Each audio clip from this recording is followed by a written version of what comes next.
Violent protests on the streets of Dhaka continued well into Thursday night as police cracked down on opposition.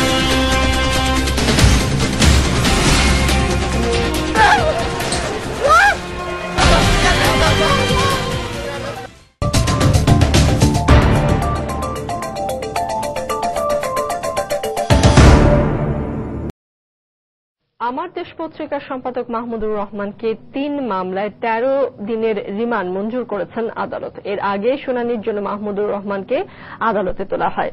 অতিরিক্ত chief metropolitan magistrate Shahidul ইসলামের আদালতে এই মামলার শুনানি চলছে। আদালতে মাহমুদুর রহমানের পক্ষে আইনজীবী হিসেবে রয়েছেন অ্যাডভোকেট সানাউল্লাহ মিয়া ও অ্যাডভোকেট মাসুদ আহমেদ তালুকদার সহ অনেকে। অন্যদিকে রাষ্ট্রপক্ষের আইনজীবী হিসেবে রয়েছেন ঢাকা মহানগর পিপি আব্দুল্লাহ আবু।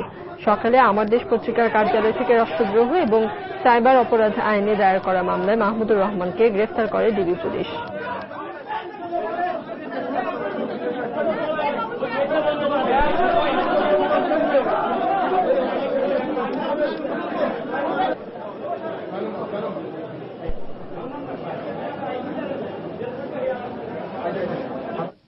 দর্শক, এই মুহূর্তে সিএমএম আদালতে আছেন আমাদের রিপোর্টার মিজানুর রহমান খবির। আমরা সরাসরি চলে যাচ্ছি তার কাছে। খবির,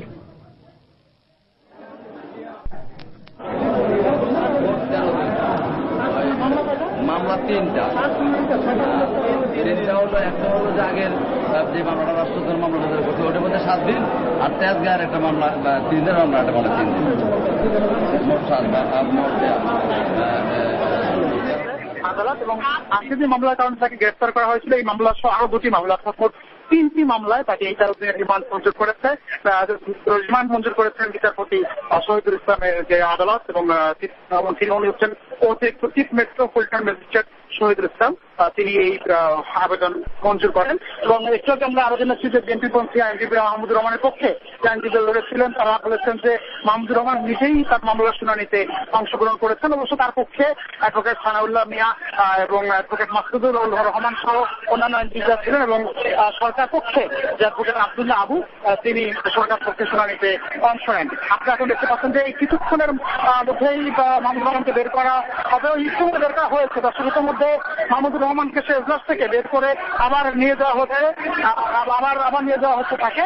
এবং আমরা দেখছি যে এখানে পুলিশের বেষ্টনী এবং আইনজীবীদের বেষ্টনীর মধ্যে তাকে নিয়ে যাওয়া হচ্ছে। এবং এখানে সংবাদকর্মীরা রয়েছেন, সংবাদকর্মীরা রয়েছেন এখানে। দর্শক, আপনারা দেখতে পাচ্ছেন যে মাহমুদুর রহমানকে সেই যে বিচারপতি শহীদুল ইসলামের যে আদালত, সেই আদালত থেকে তাকে নামানো হচ্ছে।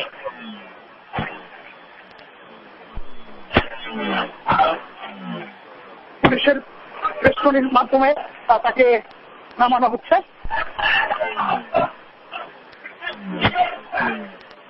এবং একটু আগে আপনাদেরকে জানিয়েছিলাম যে আদালত 3টি মামলায় তার 13 দিনের রিমান্ড মঞ্জুর করেছেন। দর্শক, আজকে সকাল 9টায় তাকে কালানবাজার অর্থ আমার দেশের যে কার্যালয় সেখান থেকে গ্রেফতার করা হয়।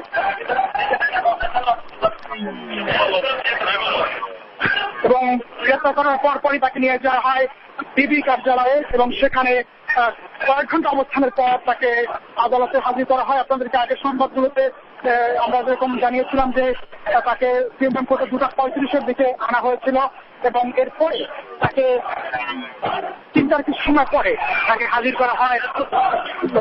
তাকে 3টার কিছু সময় পরে তাকে আদালতে হাজির করা হয়, এবং ঢাকার অতিরিক্ত যে মেট্রোপলিটন ম্যাজিস্ট্রেট শহীদুল ইসলামের আদালতে তাকে হাজির করে যে রিমান্ড আবেদন করা হয়েছিল মোট 3 দিনের, এবং আদালত সেখানে তাকে মোট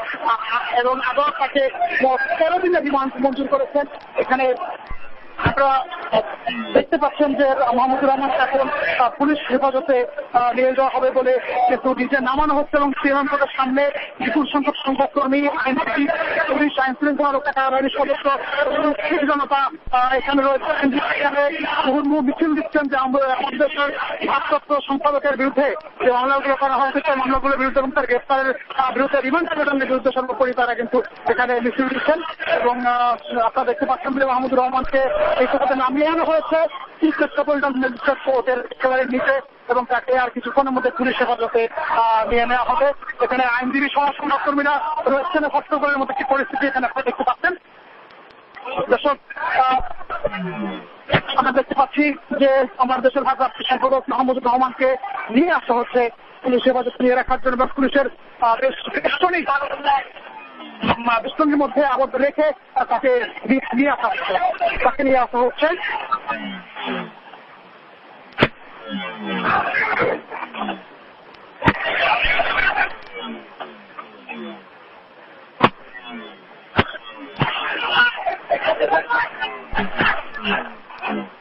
পুলিশ ভাই আসছে, এবং তাকে যে হাজত রয়েছে সিএমএম কোর্টের পাশে, সেই হাজতে আবার নিয়ে যাওয়া হচ্ছে। আমরা দেখতে পাচ্ছি দর্শক যে সিএমএম কোর্টের সেই রিমান্ড আবেদন শেষে রিমান্ড আবেদন রিমান্ড মঞ্জুর করা হয়েছে, এবং এখন তাকে যে সিএমএম কোর্টের পাশে যে পুলিশের হাজতখানা রয়েছে, সেই হাজতখানা তাকে এইমাত্র প্রবেশ করানো হয়েছে, এবং বিএনপিপন্থী যে আইনজীবীরা রয়েছেন তারা কিন্তু এখানে মিছিল দিচ্ছেন। আপনারা দেখতে পাচ্ছেন এখন কিন্তু মাহমুদুর রহমানকে আনতে হচ্ছে পুলিশ হেফাজতে।